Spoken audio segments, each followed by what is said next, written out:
Day 8.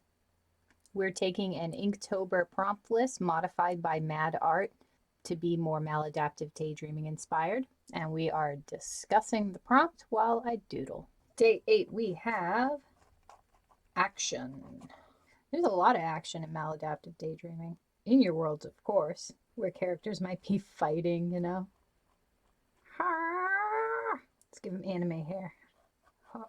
Okay, no, that's just a mohawk. Not just fighting, it's not all that kind of action. It's a lot of drama too.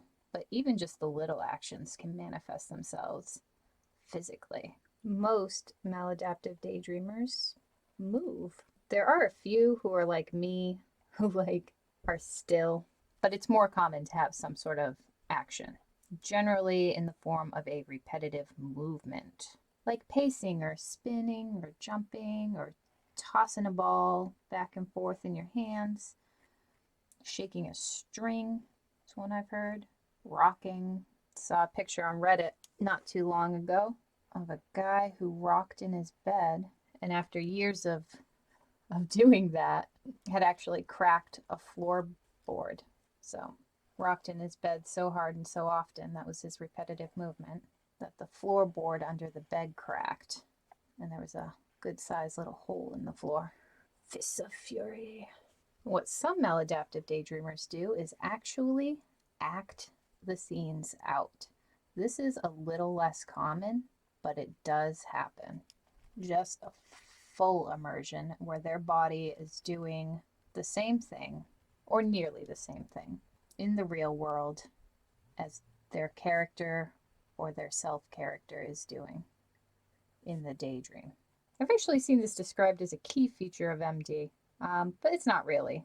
Movement is, but full on acting out is not. I think what's happening there is that the people are getting confused about what the actions are, and they're counting pacing or rocking as acting out. But I don't think that those two actions are the same thing. You know, they don't fill the same role, so they're not entirely comparable. This is my pacer. Oh God, we're gonna. So I think the acting out here is more of a sympathetic movement. Your muscles are responding to the immersion and making you do those actions in the real world. It is not always as obvious as this. Sometimes it's just mouthing words, maybe whispering, saying something every once in a while, or weirdly jerking your arms and stuff. You know, instead of a full on punch, you might just go boop, just a little twitch. Whereas the pacer is kind of, let's see how we can represent this. The pacer is kind of using it as a bubble, and through it, they keep all the rest of the world out. They're moving, you know, a lot. There can be a lot of action going on in their heads, but they're not really aware of what's going on outside their bubble. There is some awareness. Even a pacer who is fully immersed can navigate around furniture and stuff. So some part stays a bit aware of your surroundings. I mean, I still would not suggest doing this near a roadway. But the point is, the actions, the purpose of the action is a little different. Pacing serves to facilitate trance, and a jerky kind of movement in unison with a character could actually pull the daydreamer out of it, if only for a moment to be like, what the hell was that? And for the actor, it's actually part of the immersion. And then there's the people without an action. Yes, I'm one of these. Just a creepy stillness. There we go. We don't need the motion to daydream, and while we might whisper or jerk, as is common in maladaptive daydreaming, beyond these little things, there is no acting.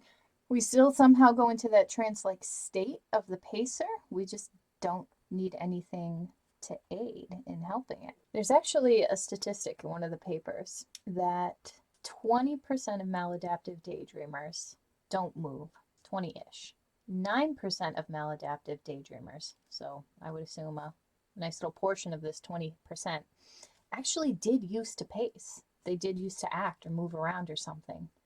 but somebody caught them, usually when they were a child. And that was such a profound negative experience for them that they stopped. They became non-movers through sheer force of, well, I don't know, I guess being a bit traumatized by being caught. That's kind of another thing. All of this, not just the daydreaming, but also the behavior that surrounds it, seems to be discovered and solidify in childhood. Children don't realize what they're doing. They're just walking around one day and they notice that it helps.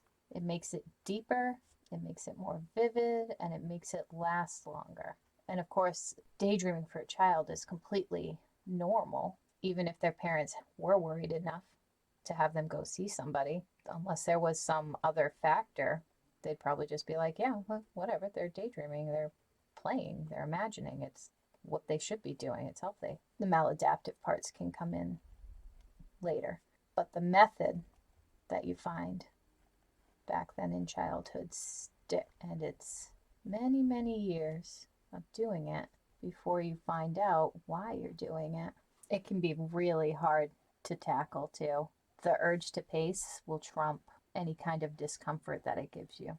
And it can be a behavior that is, just as hard to stop as the daydreaming. I mean, maybe you are prepared to let go of your daydreaming. That doesn't mean your body's just going to let you not pace. For a lot of people, these issues, they go hand in hand, and you really need to kind of tackle both at the same time to have the best chance of success. I always wondered if it might be easier to be a pacer, because at least there's a behavior to prevent.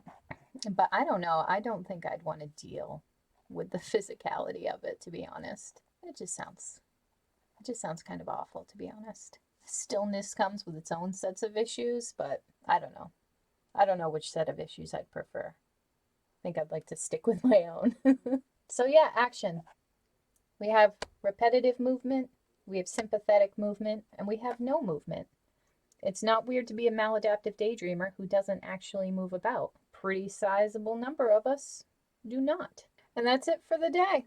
Let me know in the comments how action relates to your maladaptive daydreaming. Are you the type who paces, the type who acts? Are you like me? Are you one of the 9% who used to be one and became the other? Or even better, draw your answer, tag it Maddtober. You can find the prompt list on Mad Art's channel. So head over, tell Levi I said hi, and I'll see you tomorrow.